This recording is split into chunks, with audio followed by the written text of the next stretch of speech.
Assalamualaikum warahmatullahi wabarakatuh. A'udzubillahi minasyaitonirrajim. Bismillahirrahmanirrahim. Wa bihi nasta'inu ala umuri din wa din, wassalatu wassalamu ala asyrafil anbiya wal mursalin wal aqibatul muslimin wala haula wala quwata illa billahil aliyil azim. Amma ba'du. Yang terhormat Ibu Elita SAG SPD sebagai Kepala Sekolah TK Al-Aqabah Ar-Rabi'u, yang saya hormati juga Dewan Guru yang telah hadir bersama di Aula TK Al-Aqabah ini. Pertama dan utama, mari kita panjatkan puji dan syukur kita kehadirat Allah Subhanahu wa Ta'ala, yang mana pada siang hari ini kita diberikan nikmat iman Islam serta kesehatan, sehingga kita dapat mengikuti acara pengimbasan modul 1.1 dan 1.4 dari saya, Siti Rodiah, CGB Angkatan 4 Kota Palembang. Para ibu-ibu, akan saya bacakan susunan acara kita pada siang hari ini. Yang pertama pembukaan, yang kedua kata sambutan yang akan disampaikan oleh Ibu Kepala Sekolah, dan yang ketiga acara inti yaitu pengimbasan modul 1.1 dan 1.4. Baik, sebelum acara kedua, terlebih dahulu marilah kita buka acara ini bacaan basmalah. Bismillahirrahmanirrahim. Terima kasih. Selanjutnya acara kedua yaitu kata sambutan yang akan disampaikan oleh Ibu Kepala Sekolah. Kepada Ibu kami persilahkan.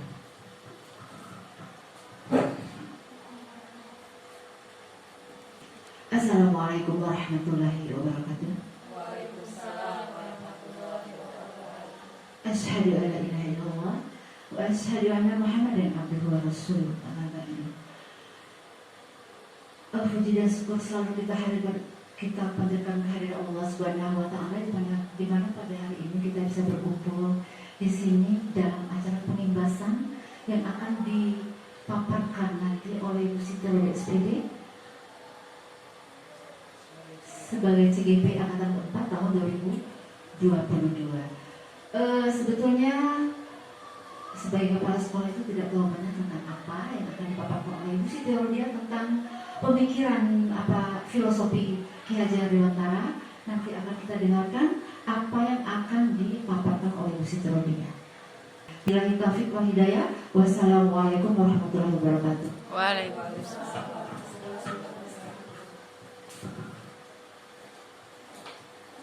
Terima kasih kepada Ibu Elita yang tadi telah menyampaikan kata sambutannya. Selanjutnya, marilah kita masuk acara inti yaitu pengimbasan modul 1.1 dan 1.4.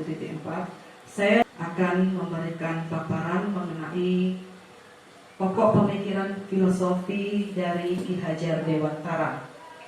Baik ibu-ibu, kita sebagai guru, di sini guru merupakan petani. Diibaratkan oleh Ki Hajar Dewantara bahwa guru itu adalah seorang petani yang menanam dan siswa itu adalah benihnya. Bagaimana seperti itu? Petani itu sifatnya menanam padi, tapi tidak bisa mengubah padi dari menjadi mangga atau dari mangga menjadi padi. Yang jelas padi itu sudah berupa bibit. Nah, itulah yang kita dapatkan sebagai guru. Kenapa demikian? Ki Hajar Dewantara itu bertolak belakang dengan pemikiran John Locke mengenai teori tabula rasa. Teori tabula rasa itu anak-anak seperti kertas kosong.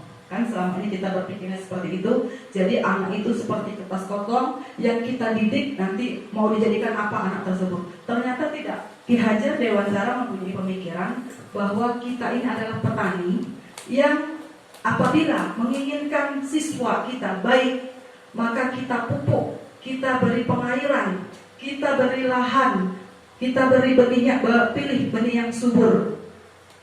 Itulah kita menurut Ki Hajar Dewantara, guru adalah seorang petani dan siswa menjadi benih. Bagaimana menemukan benih bibit yang unggul? Itu tadi kita pilih dan kita hanya memfasilitasi. Nah, selanjutnya dengan mengajar, seorang guru juga dituntut apa yang dikatakan oleh Ki Hajar Dewantara bahwa Immadya mangun karso tuk umuri handayani. Apa artinya? di depan kita adalah pemimpin, dan di tengah kita adalah pemberi semangat, dan di belakang kita adalah pemberi motivasi kepada anak-anak kita. Nah, di sini bagaimana seorang guru dituntut memahami minat bakat siswa karena mereka lahir dari kodrat alam dan kodrat zaman. Apa itu kodrat alam? Kodrat alam itu di mana lahirnya anak-anak tersebut itu sudah bertempat tinggal. Artinya kodrat alam itu mereka itu tinggal di wilayah seperti apa? Ada anak-anak yang hidup di lingkungan pantai, ada di pegunungan, ada perkotaan dan pedesaan, itu yang namanya kodrat alam. Kita sebagai guru dituntut untuk memahami minat atau bakat siswa karena kodrat mereka terlahir dari alam dan kodrat zaman. Apa yang dimaksud dengan kodrat zaman?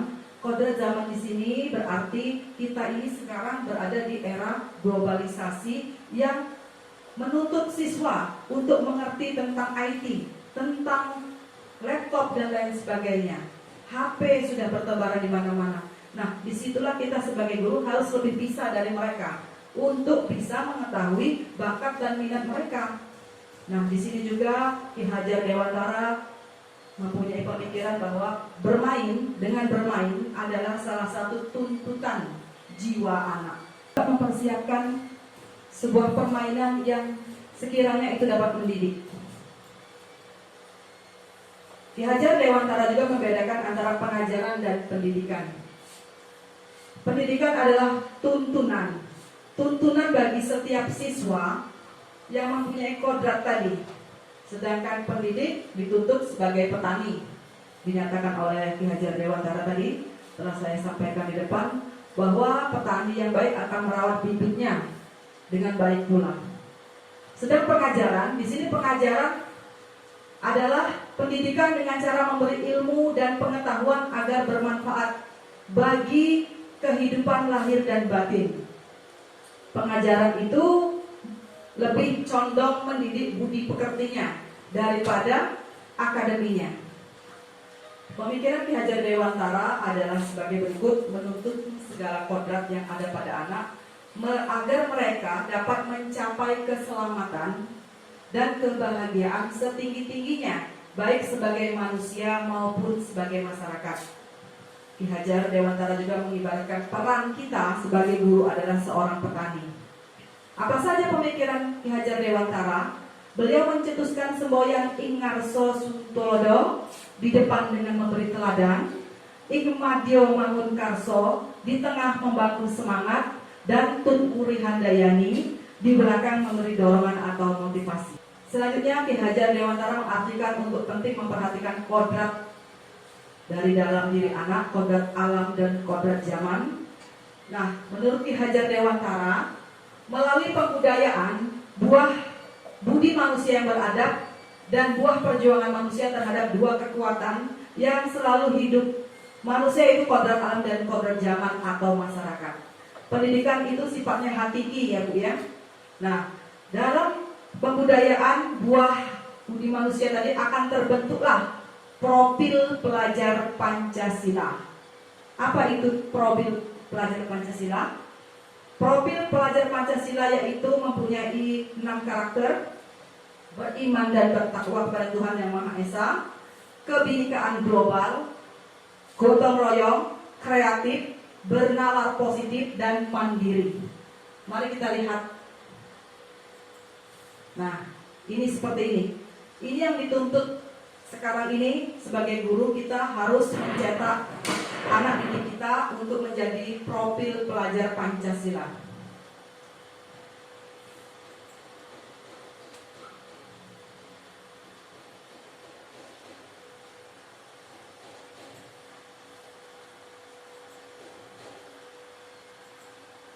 Dalam rangka membentuk SDM unggul yang Mari memiliki kita bersama kompetensi ya, Bu, global ya. dan berperilaku sesuai nilai-nilai Pancasila, Kemendikbud berupaya membentuk profil pelajar Pancasila.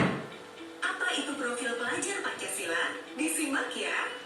Ada 6 karakter yang harus kita aplikasikan dalam kehidupan sehari-hari sebagai pelajar sepanjang hayat. 1. Beriman, bertakwa kepada Tuhan Yang Maha Esa dan berakhlak mulia. 2. Mandiri. 3.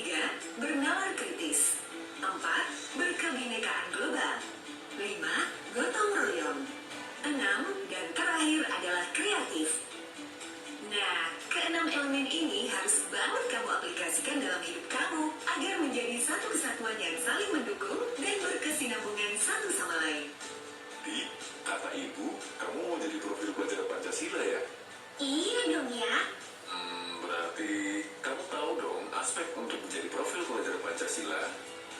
Aspek atau nilai untuk menjadi pelajar sepanjang hayat ada 6. Pada nilai beriman, bertakwa kepada Tuhan Yang Maha Esa dan berakhlak mulia, pelajar Indonesia harus memahami beberapa nilai akhlak, yaitu akhlak beragama, akhlak pribadi, akhlak kepada sesama manusia, akhlak kepada alam, dan akhlak bernegara. Beberapa akhlak ini sudah pasti sering kita praktekkan dalam kehidupan sehari-hari ya, seperti taat beribadah, menghormati orang yang lebih tua, menghargai perbedaan, taat pada kewajiban sebagai warga negara Indonesia, dan masih banyak lagi. Berkebinekaan global. Di era globalisasi, profil pelajar Pancasila juga harus bisa beradaptasi dengan budaya lain tanpa melupakan budaya bangsa dan identitasnya.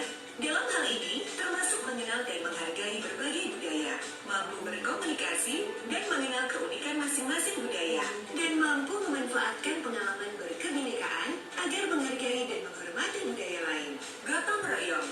Elemen yang satu ini pasti sudah sangat melekat pada kehidupan sehari-hari ya, bukan hanya sekedar bekerja bersama dengan orang lain. Gotong royong yang baik adalah selalu bersikap positif untuk berkolaborasi dan bekerja sama, peduli dan menghargai pendapat orang lain, peka terhadap lingkungan sekitar, serta mau berbagi segala hal yang bisa mencapai keberhasilan bersama. Gambaran sebagai profil pelajar Pancasila yang selanjutnya adalah mandiri.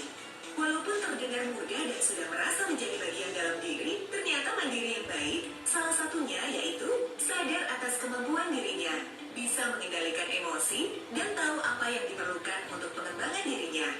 Tak hanya itu, pelajar Indonesia yang mandiri juga mampu mengatur pikiran dan perasaannya untuk mencapai sebuah tujuan. Bernalar kritis. Profil pelajar Pancasila juga harus bisa mengolah informasi yang diterima secara objektif, kemudian menganalisa, mengevaluasi, baru menerapkan informasi tersebut. Contoh yang sangat mudah, kita harus memiliki keingintahuan yang tinggi. Saat menerima informasi, kita harus menganalisis secara kritis sebagai dasar mengambil keputusan. Elemen yang terakhir, kreatif. Mampu memodifikasi atau menghasilkan sesuatu yang orisinil serta bermanfaat merupakan cerminan pelajar Pancasila yang kreatif. Hal sederhana yang bisa kita praktekkan yaitu dengan tidak malu untuk mengutarakan ide-ide baru. Bukan cuma itu, menghasilkan sebuah karya yang bermanfaat untuk sekitar juga harus kita lakukan. Dari ke-6 Nah, tadi sudah kita lihat bersama video mengenai profil pelajar Pancasila yang mana mempunyai 6 aspek. Sekarang untuk mewujudkan hal-hal tersebut di sekolah kita diperlukan yang namanya budaya positif. Budaya positif akan terlahir di mana budaya positif itu mempunyai konsep. Yang pertama yaitu perubahan paradigma. Yang kedua arti disiplin dan 3 motivasi perilaku manusia. Yang ketiga, keyakinan kelas, hukuman dan penghargaan. Yang keempat, 5 kebutuhan dasar manusia.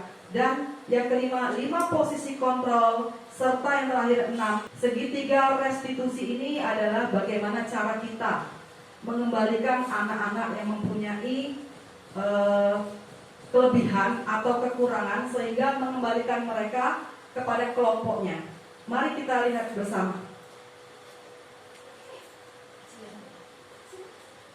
Ini, di sini sudah lihat bagaimana seseorang bisa merubah dari paradigma stimulus respon kepada pandangan tentang dunia. Sekarang saya tanya, seandainya ibu-ibu guru punya hal yang sangat berharga, coba ibu guru genggam tangannya. Semuanya genggam tangannya. Sekarang kalau saya meminta kepada ibu guru semua untuk membuka kepala tangan ibu guru, apakah ibu guru semua mau? Padahal di dalam sini ada hal yang paling berharga. Kira-kira Bu, ada yang mau? Oh ya, ibu Nur tidak mau. Ada yang mau dan ada yang tidak. Nah, inilah perubahan paradigma. Kenapa? Karena kita sekarang ini menganggap diri kita mengajarnya sudah baik, ya kan? Bagaimana kita merubah paradigmanya? Kita dengan apa yang kita genggam ini berarti kita sudah, hakikatnya kita sudah merasa bagus, sudah mempunyai pembelajaran yang baik untuk mengajar kepada siswa. Apabila kita membuka genggaman ini perlahan-lahan, itulah yang namanya kita akan merubah paradigma. Begitu ibu-ibu. Tapi masih kembali ke ibu-ibu, kalau memang kita sudah merasa baik, kita hanya merubah kerangka atau cara kita saja. Tapi dasarnya kita sudah tahu untuk mendidik anak, seperti itu Bu ya. Nah, di sini ada realita kebutuhan kita bersama. Kalau stimulus respon terhadap dunia itu seperti itu. Tapi beda kalau teori kontrol tentang dunia. Realitasnya kita berbeda tentang kebutuhan. Semua orang memiliki hal yang sama, dan tidak semua orang memiliki hal yang sama karena setiap orang memiliki gambaran berbeda. Kita mencoba mengubah orang agar berpandangan sama dengan kita. Tadi seperti yang saya bilang tadi, bisakah ibu-ibu saya menyuruh ibu-ibu untuk membuka kepala tangan? Belum tentu bisa kan? Karena apa yang kita miliki itu berharga. Sekarang yang dirubah mindset atau paradigma cara pemikiran kita. Bagaimana? Apakah kita mau berubah atau tidak? Itu kembali ke masing-masing ibu guru sendiri. Nah, di sini yang pertama tadi ada kata disiplin. Mendengar kata disiplin, apa yang terbersit di pemikiran ibu-ibu? Nah, disiplin itu cenderung dengan peraturan ya Bu ya. Nah, kata disiplin juga dihubungkan dengan hukuman. Padahal itu sungguh berbeda, karena belajar tentang disiplin positif tidak harus memberi hukuman. Justru itu adalah salah satu alternatif terakhir, dan kalau perlu tidak digunakan.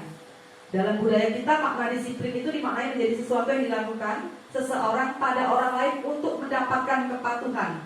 Sekarang Ki Hajar Dewantara menyatakan bahwa di mana ada kemerdekaan, di situ harus ada disiplin yang kuat. Tapi bagaimana cara kita menerapkan disiplin yang kuat itu dengan budaya positif?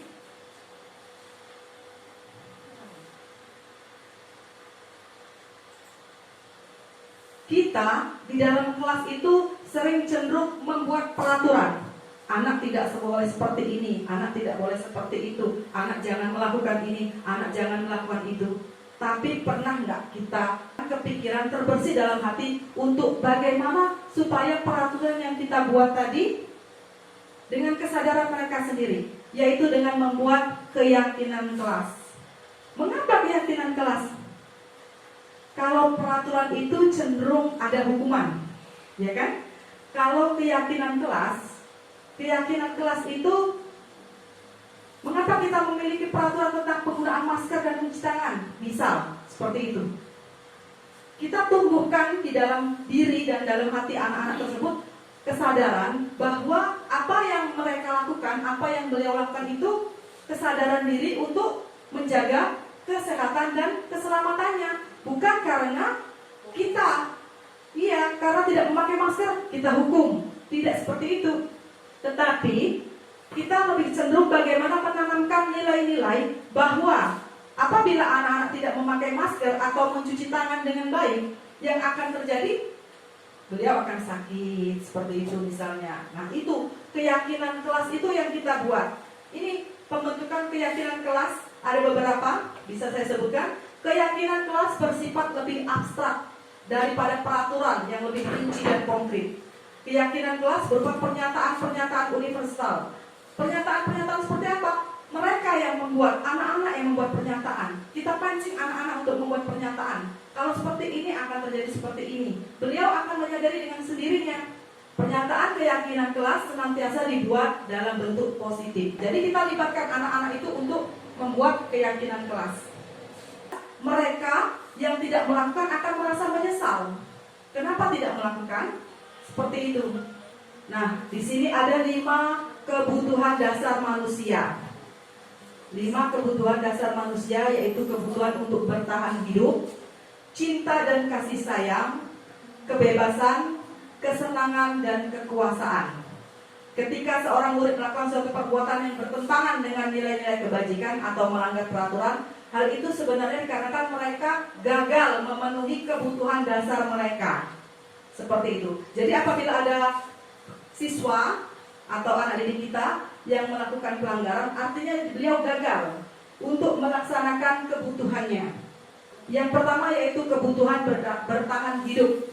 Kebutuhan bertahan hidup ini adalah kebutuhan yang bersifat fisiologis atau bertahan hidup, misalnya kesehatan, rumah, makanan, dan lain sebagainya. Nah, di sini ada kebutuhan cinta dan kasih sayang. Kadang-kadang kita temukan di dalam kelas itu anak-anak suka mencari perhatian. Misalkan anak-anak mengambil milik temannya. Kita tanya, kenapa kamu mengambil milik temanmu? Itu namanya mencuri. Nah, kebutuhan hidup ada lagi yaitu tentang penguasaan atau pengakuan. Pengakuan ini misalkan dia merasa harus memiliki harga diri. Itu namanya ingin diakui bahwa beliau ada harga dirinya, pengakuan atas kemampuan yang dimilikinya. Terus itu ada kebebasan. Nah, di sini dalam mengatasi anak-anak yang bermasalah, kita harus menguasai juga 5 posisi kontrol. Guru sebagai penghukum. Seringkali terjadi ya Ibu ya, guru sebagai penghukum. Nih, seorang penghukum bisa menggunakan hukuman fisik atau verbal, kata-kata. Orang yang menjalankan posisi penghukum biasanya perkataannya atau ucapannya itu akan keras. Patuhi aturan saya, atau awas ya. Nah, sering kata-kata itu kita keluar secara tidak sadar ya. Awas ya, jangan seperti itu. Awas ya. Guru seperti ini percaya hanya satu cara agar pembelajaran bisa berhasil, tapi dengan cara dia, bukan dengan cara anak. Pembuat orang merasa bersalah. Guru bisa saja membuat orang merasa bersalah. Bisa seperti ini berkata, berapa kali harus memberitahu kamu ya? Coba kalau orang tuamu tahu kamu berbuat seperti ini. Guru juga bisa memposisikan sebagai teman. Guru pada posisi ini tidak akan menyakiti murid, namun akan tetap berupaya mengontrol murid melalui persuasi. Tapi ada efeknya juga. Guru sebagai teman, biasanya anak itu akan melakukan sesuatu baik itu hanya kepada gurunya saja. Guru tersebut, tidak semua guru dia dapat berbuat seperti itu. Nah itu, guru memposisikan diri sebagai monitor atau pemantau. Memonitor berarti mengawasi. Kita dapat memisahkan hubungan ya pribadi kita dengan murid. Peraturannya apa? Apa yang telah kamu lakukan? Itu namanya mengontrol. Guru memposisikan diri menjadi manajer. Apa itu manajer? Manajer adalah posisi mentor di mana guru berbuat sesuatu bersama murid, mempersilahkan murid mempertanggungjawabkan perilakunya, mendukung murid agar dapat menemukan solusi. Jadi kita itu yang terbaik adalah menjadi manajer. Jadi kita mengajak murid untuk bekerja sama, mencari solusi. Dan apa yang dia buat kesalahan, dia akan bertanggung jawab dengan sendirinya. Kita mendukung murid untuk menemukan solusi, bukan mengajak murid atau seperti tadi guru memposisikan sebagai teman atau monitor tadi. Nah, ini yang terbaik sebagai guru. Bagaimana dia dapat memperbaiki kesalahannya. Apakah yang kita yakini? Kita bisa bertanya seperti itu kepada murid kita. Apakah kamu bersedia memperbaikinya? Nah, itu kata-kata menetralkan anak tadi dari membuat dirinya merasa bersalah, tetapi dia juga merasa mempunyai tanggung jawab. Dia dapat mengatur dirinya sendiri. Ini adalah sebuah cara menanamkan disiplin positif pada murid. Belajar restitusi. Restitusi bagaimana kita mengembalikan murid kita. Walaupun dia banyak melakukan kesalahan, tapi dia tidak down, tapi dia akan percaya diri dan dia merasa apa-apa yang dia lakukan walaupun salah itu dia akan mengambil iktibar atau pelajaran dari hal tersebut. Restitusi adalah proses menciptakan kondisi bagi murid untuk memperbaiki kesalahan mereka sehingga mereka bisa kembali pada kelompok mereka dengan karakter yang lebih kuat. Restitusi bukan untuk menebus kesalahan, namun untuk belajar dari kesalahan. Restitusi juga memperbaiki hubungan. Jadi kita semakin kuat. Restitusi adalah tawaran, bukan paksaan. Jadi restitusi yang sebenarnya, tapi konsekuensinya mereka akan percaya ya ibu-ibu ya. Kalau mereka menyakitin orang, maka mereka akan tersakiti, mereka akan berpikir itu impas. Semua anak yang memukul temannya akan mengatakan, kamu boleh pukul aku balik, biar impas. Nah itu, seperti itu budaya positifnya di situ. Restitusi juga menuntut untuk melihat ke dalam diri. Bukan kita yang melihat, karena apa-apa yang mereka lakukan itu hendaknya lahirnya dari dalam diri mereka, bukan dari eksternal tapi internal. Disinilah guru berfungsi untuk menetralisir. Restitusi diri adalah cara yang paling baik. Itulah pengibasan yang dapat saya sampaikan pada siang hari ini. Kepada ibu-ibu saya ucapkan terima kasih atas waktunya dan kesempatannya. Mohon maaf apabila ada kesalahan, kepada Allah saya mohon ampun. Wabillahi taufiq wal hidayah. Wassalamualaikum warahmatullahi wabarakatuh. Waalaikumsalam.